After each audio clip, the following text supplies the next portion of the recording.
Magle se povlači, padala je neka kiša, polako nam se pojavljuje i sunce i vreme je da se pripremi zona brzog uzgoja. U ovoj epizodi pokazat ću vam kako da odredite zonu i kako da je pripremite u koracima. Novi sistemi projektovanja odnose se na motivacionu biobaštu. Prednost ovog sistema je u tome što vam nije potrebna mehanizacija i možete u bilo kom trenutku da postavite svoju baštu. Bašta se slaže kao Lego kockice gdje slažemo zone. Potrebno je samo da imate dovoljno materijala i da iskoristite sve resurse u vlastitom okruženju. Zapravo ovdje govorimo o 100% zero waste sistemu kada su u pitanju vaši resursi. Sama bašta je podeljena na zone, tako da imamo zimsku zonu, zonu brzog uzgoja i prolećnu zonu. U zimskoj zoni su objedinjene i jesenja i zimska zona.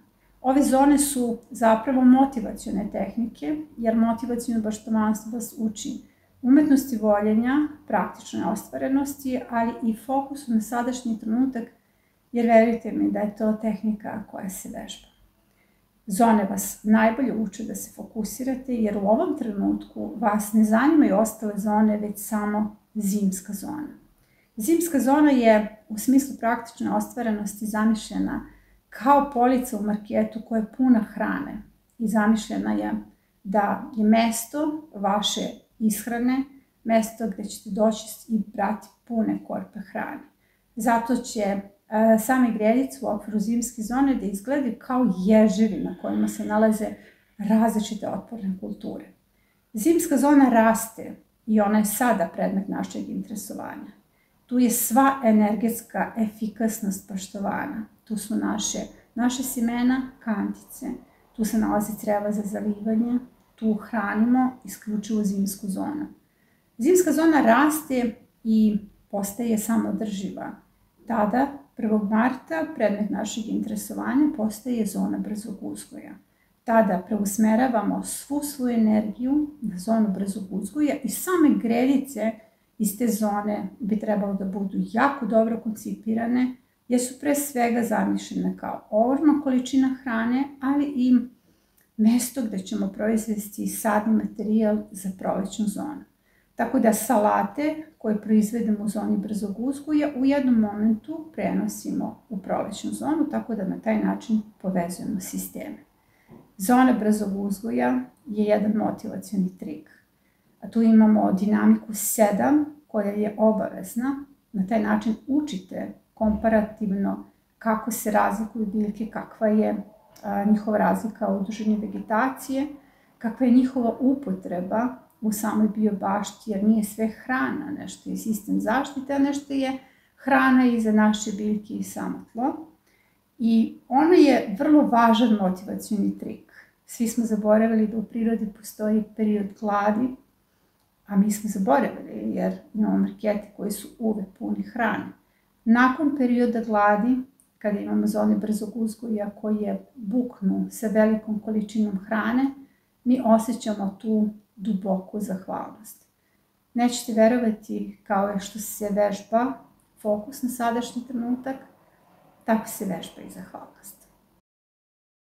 Kada pričamo o zoni brzog uzgoja, tada zapravo pričamo o postavci modele za brzi uzgoj o kojima puno govorim na kanalu. I kako ćete ih pronaći? Evo, ovo je kanal Trag biljke, dođete na playlistu.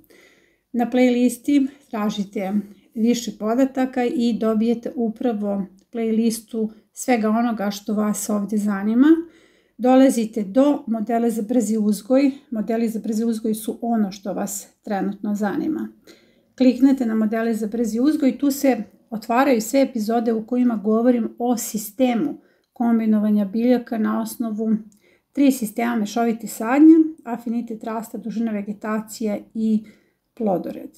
Svi ovi modeli će vama zapravo da pomognu da shvatite o kakvom sistemu se radi, koja je funkcija modela za brzi uzgoj, ali vodite računa da se ovi modeli sada svode na 30% vaše bašte, odnosno novog sistema projektovanja, i da bi oni trebali da sadrže sve ono što je potrebno za vašu sezonu. Dovoljna količina sadnica, dovoljno hrane za vas, hrana za vaše biljke i integralni sistemi zaštite, jer većina tih zapravo biljaka koji pripadaju drugoj kategoriji plodoreda, koje sejemo u proleće, a koji su takođe u sistemu brzog uzgoja, su i integralni sistemi zaštite.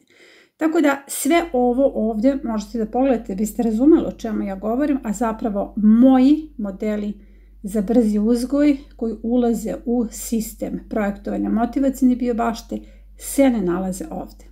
Oni su osmišljeni tako da imaju bukvalno sve elemente koji su neophodni da vas praktično ostvare i da vam obezbede dovoljnu količinu sadnica za sezonu.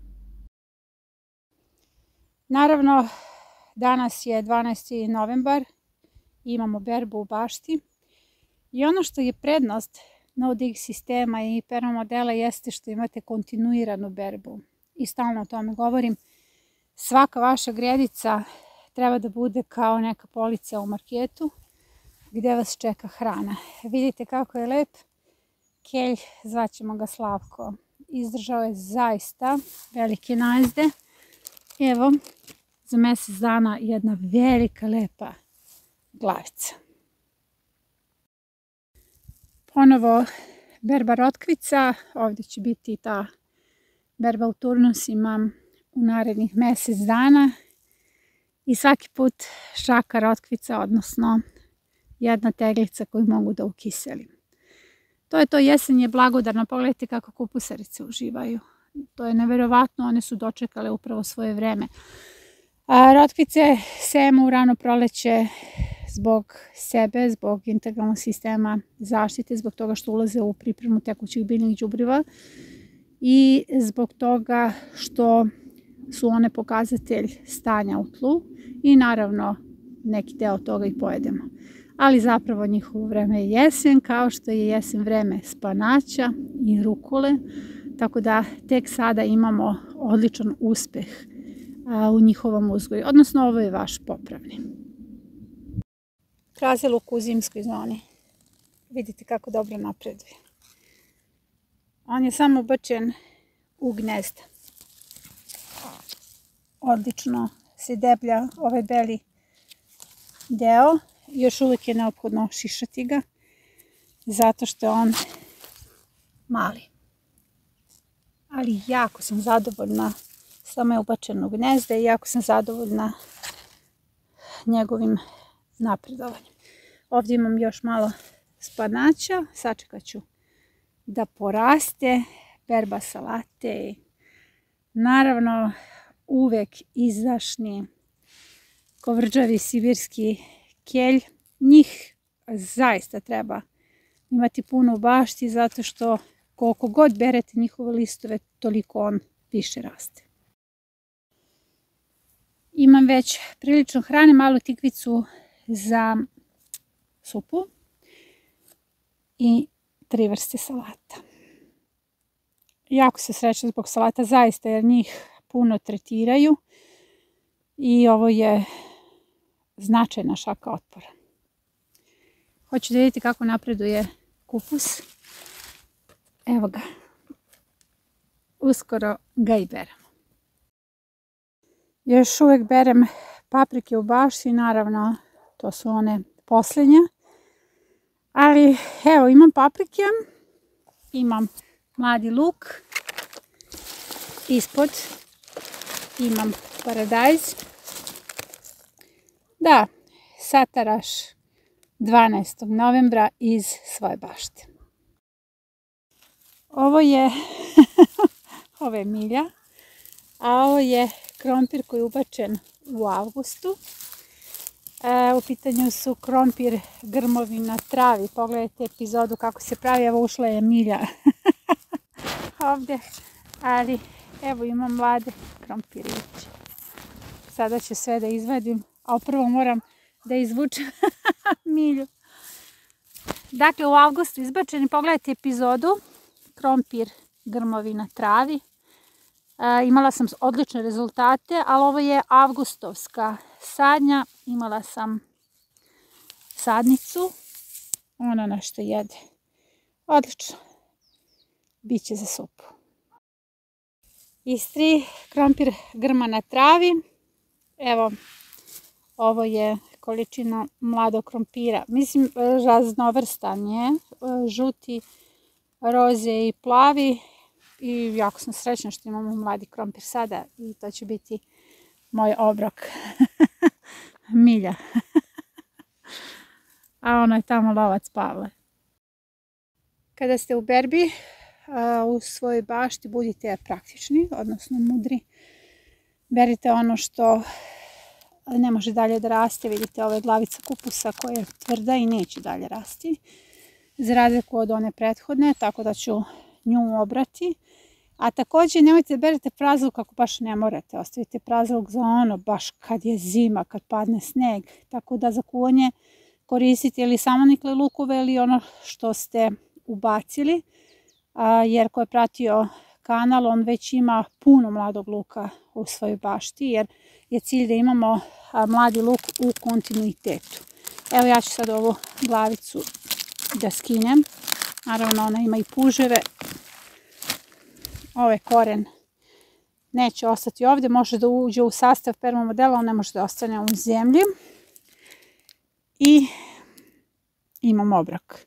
Dakle, imam paprike, paradajz, luk, to je sataraš, imam salate, imam kupus, imam mladi krompir i sada ću još da uberem crnu rotkvu. A zapravo sam došla samo da prošetam i da pripremim zonu brzog uzgoja. Sjetite se ovih rotkvi. Ubacivala sam sadnice jedna epizoda. U pitanju je crna rotkva koja jako voli da se presađuje. I sada ću ubrati jednu. Da vidimo, naravno to je zimska rotkva, ostaje još, ali evo da vidimo prvi rezultat. Odlično. Izrendat ću rotku sa belim lukom i to će biti onako jedan multivitaminski obrok sa više vrsta salata i varivima. List crne rotkve je gorkastog ukusa, jestiv je, ali ono što je najvažnije za vas, izvor je kalijuma, ulazi u sastav permamodela ili možete da napravite tekuće biljno đubrivo. Tekuće biljno đubriva se još uvek postavljaju do onog trenutka kada nam sve zamrzne, bukvalno kada zamrzne zemlja. Dakle, tekuće biljno đubrivo na bazi kalijuma, dodate malo pepela i imate odlično đubrivo za zimsku zonu. Da bih vam objasnila o čemu se radi u samoj zoni brzog uzgoja, nalazim se u zimskoj zoni nad permamodelima. Ovi permamodeli su puni hrane i to su upravo ti motivacioni trikovi ili tehnike. Onda kada se nađete nad nekom gredicom koja je puna hrane, tada imate onaj efekat punih polica u marketu. Meni je jako teško da ljudima koji su odrasli u gradu objasnim kakav je to efekat kroz prizmu prirodnih pojava kao što je puna gredica hrane, ali ja govorim kroz prizmu onoga što je vama prepoznatljivo. Zamislite policu punu hrane u marketu, evo vidite, to je ova gredica za mene. Gredica puna hrane i ono što je najbolje, rok trajanja nije ograničen i ova hrana dospeva vegetaciono polako, imaću je u kontinuitetu. Zbog toga se i nalazim na ovoj gredici, zato što gredice za brzi uzgoj imaju upravo ovakav efekat.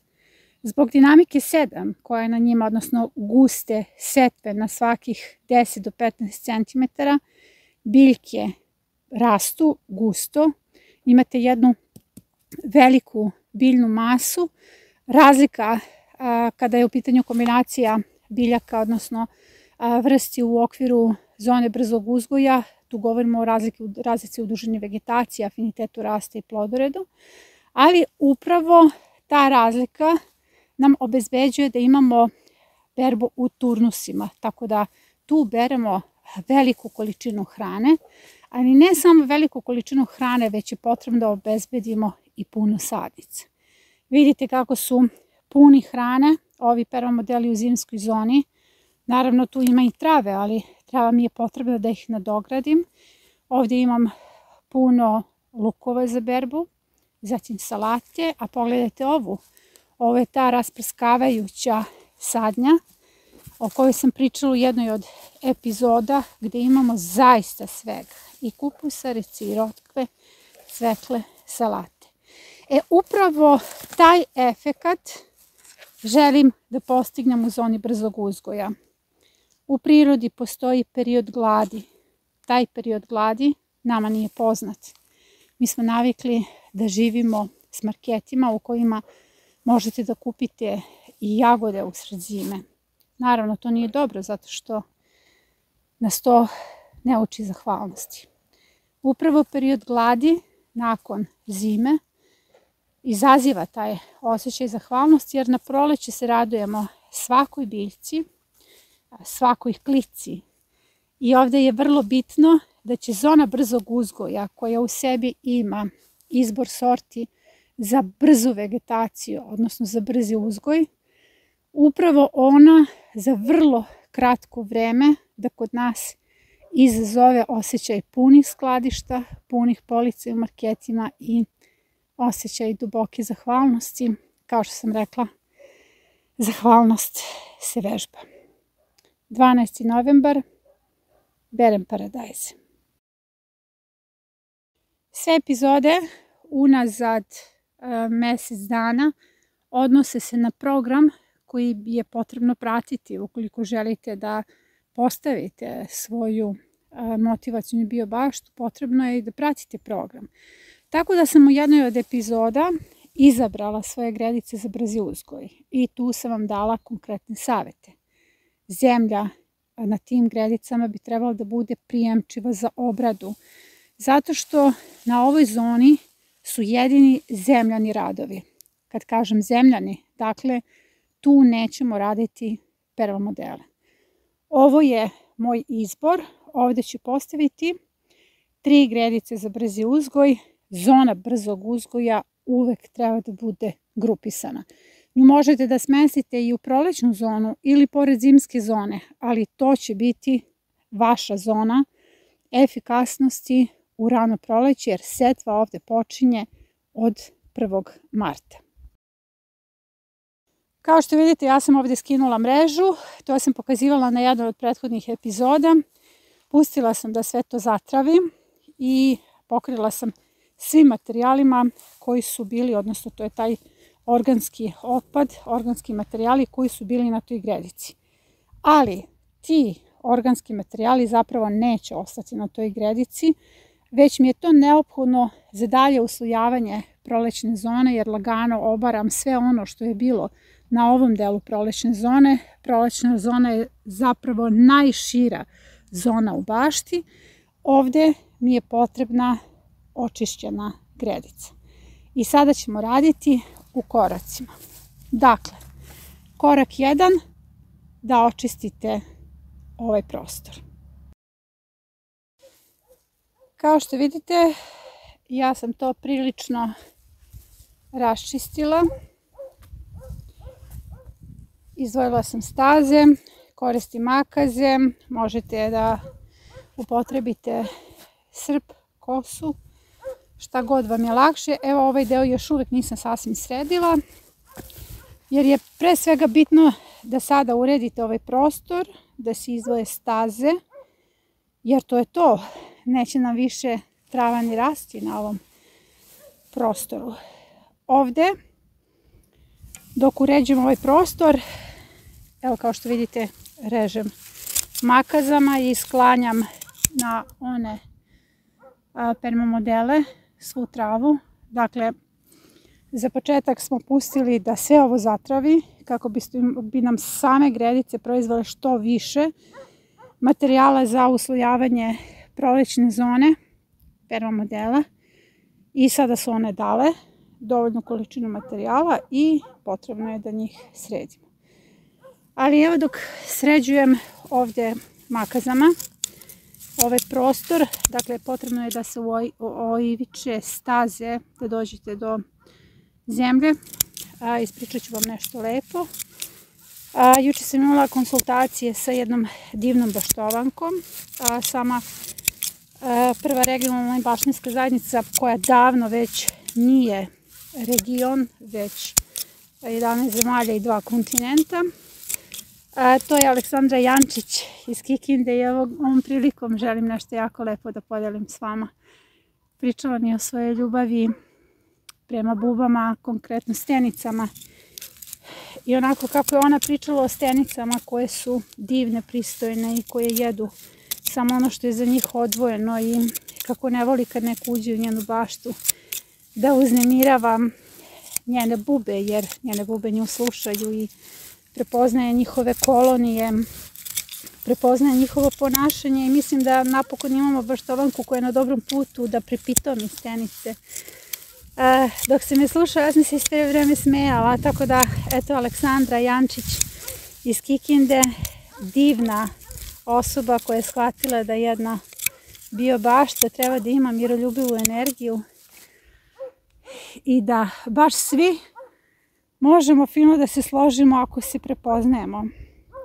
Neverovatno koliko sam ljubavi čula od jedne početnice, ona je ipak samo godinu dana na platformi, a toliko toga sam naučila od nje za sat vremena konsultacije.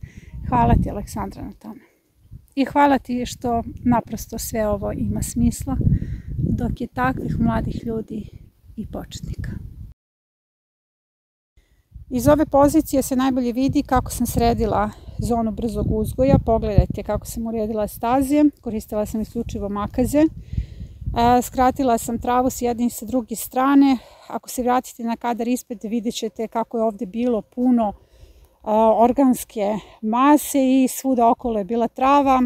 Kao što sam rekla, pustite zatravi zone brzog uzgoja kako biste nadogradili permamodele. Vidite 1, 2, 3.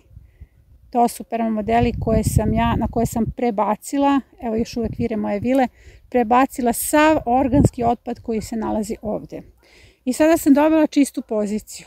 Dakle, korak 1 jeste da očistite ovu zonu i da dođete do zemlje. Korak 2, parcelizacija. Zašto je parcelizacija važna?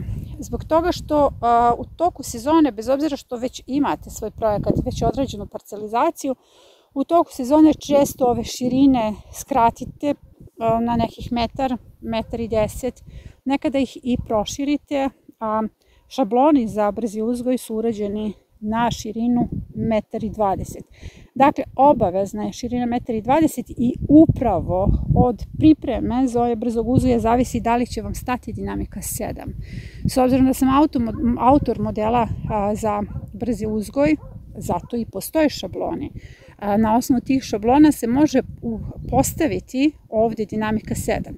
Ukoliko nemate širinu 1,20 m, vi nećete moći da postavite dinamiku 7 koja nam je potrebna na ovoj zoni.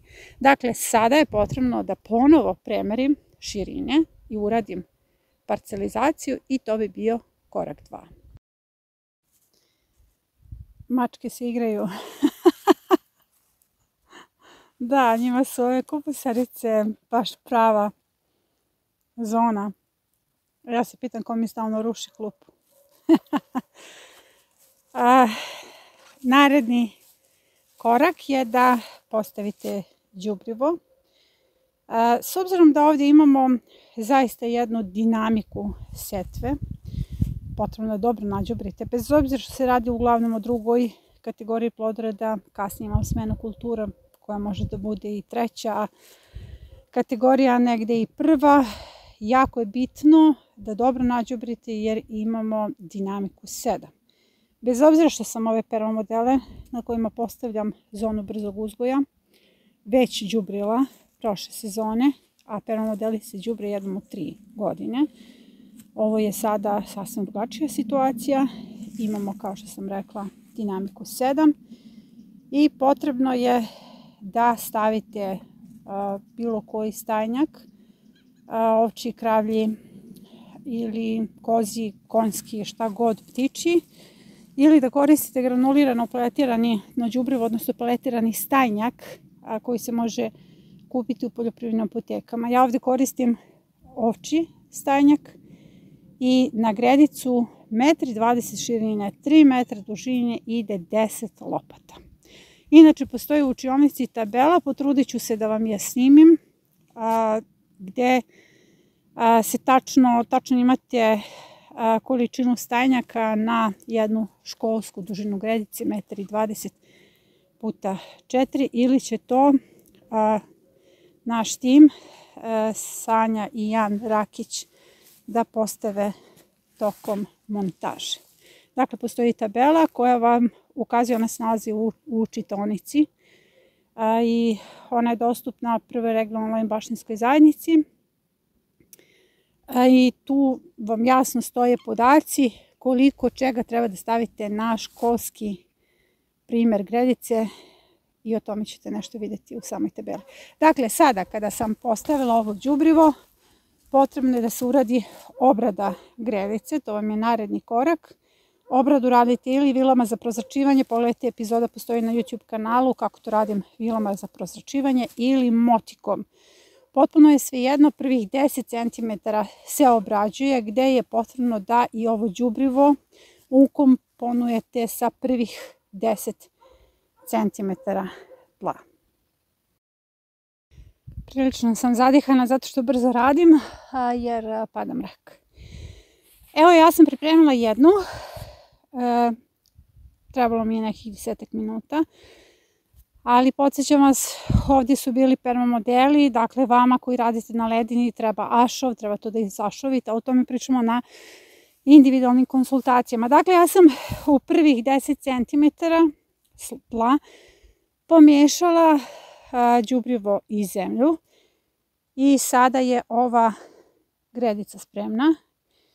U rano proleće se ona ponovo malo obrađuje i tu se radi setva na osnovu šablona. O tome ćemo u rano proleće. Potrebno je da završim još ove dve gredice, a pre toga ću ovo da pokrijem sjenom. Dakle, sada kada ste pripremili, premerili, stavili đubrivo i pripremili, kao što sam rekla, obradili, potrebno je preko toga staviti 5 cm sena i vi ste svoju zonu za brzi uzgoj završili i ona čeka 1. mart za početak setve, a onda ćemo nastaviti i priču o njoj. Evo ga, gotovo. Sve 3 gredice su obrađene, nađubrene, pokrivene i spremne za proleće.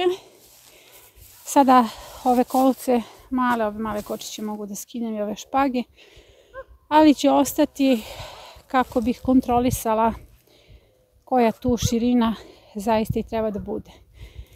Dakle, zona brzog uzgoja je spremna. Vidite kako su fine staze. 30 cm, 1,20 m, tamo da možete da radite i sa jedne i sa druge strane. Jako sam zadovoljna, a evo već i pada mrak. Ja i Mira kontrolišemo rezultat prošle epizode. Evo, sve salate se drže i čekamo da ovdje nikne spanać i naravno nastavit ću ovdje sadnju. Najvažnije je da je zona brzog uzgoja gotova. Na platformi Trag biljke okupili smo 11 zemalja i više od 100 gradova i svi oni proizvode hranu po biološkim metodama. U najurbanijim delovima grada sadi se krompir. To je tako dobar čin revolucije.